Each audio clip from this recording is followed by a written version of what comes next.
जीवन हमें एक मौका देता है, इसलिए जब भी सही कॉलेज चुनने का समय आए तो सिर्फ मंगलायतन यूनिवर्सिटी आपके बेहतरीन भविष्य और सर्वांगीण विकास के लिए।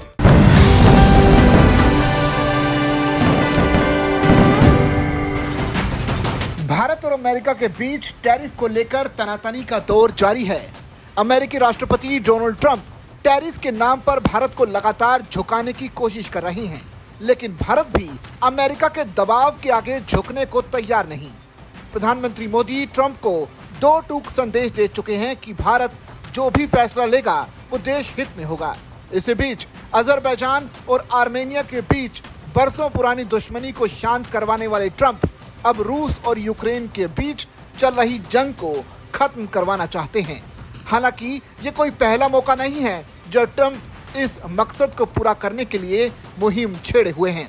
राष्ट्रपति बनने के बाद ट्रंप कई बार इस युद्ध को खत्म करवाने की कोशिश कर चुके हैं, लेकिन ट्रंप को अब तक ये कामयाबी नहीं मिल पाई है।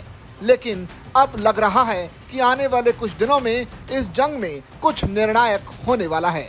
करीब 4 साल से चले आ रहे यूक्रेन और रूस के युद्ध को खत्म करवाने के लिए अमेरिका के राष्ट्रपति डोनाल्ड ट्रंप और रूस के राष्ट्रपति व्लादिमीर पुतिन अमेरिका के अलास्का राज्य में मुलाकात करेंगे।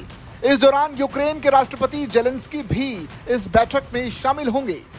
इस मीटिंग के लिए जो तारीख तय की गई है वो 15 अगस्त की तारीख है। जी हाँ, ये वही 15 अगस्त का दिन है जब भारत को आज़ादी मिली थी और ट्रंप के टैरिफ से आज़ादी के लिए 15 अगस्त का ये दिन भारत के लिए भी काफ़ी अहम होने वाला है, क्योंकि ट्रंप ने टैरिफ लगाने से पहले भारत को यूक्रेन रूस की जंग के लिए जिम्मेदार ठहराया था। ऐसे में 15 अगस्त को ट्रंप, पुतिन और जेलेंस्की मिलकर इस युद्ध का भविष्य तय करेंगे और अगर युद्ध रुका तो भारत के टैरिफ पर भी इसकी छाया निश्चित तौर पर पड़ेगी। शुक्रवार को सोशल मीडिया पर ट्रंप ने इस मीटिंग की घोषणा की थी। ट्रंप ने बताया था कि इस मीटिंग में तीनों पक्ष साथ बैठेंगे तो सीज फायर पर सहमति बन सकती है, जिसमें यूक्रेन को कुछ क्षेत्रों का छोड़ना पड़ सकता है। व्हाइट हाउस में मीडिया से बातचीत के दौरान ट्रंप ने कहा कि दोनों देश आपस में कुछ क्षेत्रों की अदला बदली करेंगे, लेकिन इसके उलट जेलेंस्की ने साफ कर दिया है कि यूक्रेन के संविधान का उल्लंघन नहीं किया जाएगा और यूक्रेन किसी द्वारा कब्जा किए गई जमीन को उपहार में कभी नहीं देगा। यानी यूक्रेन किसी के द्वारा भी कब्जा की गई अपनी 1 इंच जमीन भी देने को तैयार नहीं है। अपने टेलीग्राम चैनल पर जेलेंस्की ने दो टूक कहा कि यूक्रेन के सहमति के बिना कोई भी लिया गया फैसला शांति के खिलाफ होगा। इससे शांति नहीं आएगी, सीज फायर प्रभावी नहीं होगा। हमें असल शांति की जरूरत है, अस्थायी की नहीं। बता दें कि रूस ने 2014 में 4 यूक्रेनी क्षेत्रों पर कब्जा किया था, जिसे पुतिन अपना मानते हैं। ये क्षेत्र लुहान्स्क, डोनेत्स्क, जापोरिजिया और खेरसोन है।